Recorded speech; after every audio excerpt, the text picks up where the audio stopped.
remarkable about these caves is they took 10 years to complete, so they didn't come with the brewery obviously, but there was no explosives used. These caves were completely hand dug, so David would call in some of his miner friends and they'd come in and help him dig out the cave. And it took 10 years because when we go out here, you see there's a big wooden rest tank. Those rest tanks lined the cave at one time, so it was kind of more of like a necessity type thing. So if the wooden rest tanks filled up, he'd call his friends in, they'd dig him out some more room so he could put more barrels in here for storage.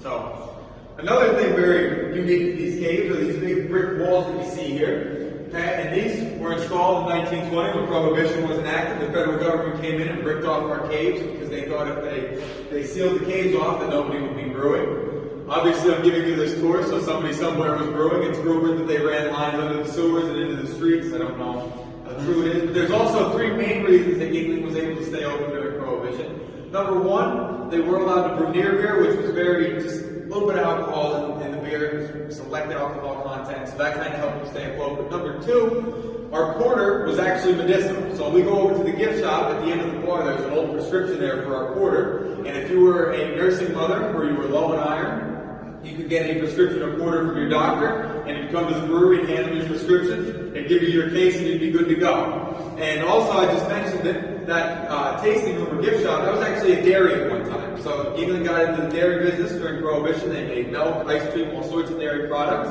And that was very successful, and it stayed open all the way up until 1985, when Dick Yuengling took over, and he decided to sell it in order to focus mainly on beer. Obviously, a gamble that has paid off.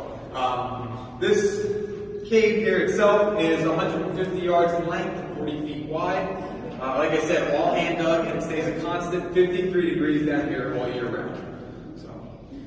And that's honestly, they were mainly used for storage. So once they were bricked up in the 20s, technology had gotten better and they really didn't need them anymore. So they remained sealed up until 2004 when they decided they wanted to start touring down here. They knocked out half of this wall like you see, so people could see the entire cave. The main passageway, that stayed open, but it wasn't really used for anything. So now we're going to go down here a little bit. I have another stop in here that I want to show to everybody.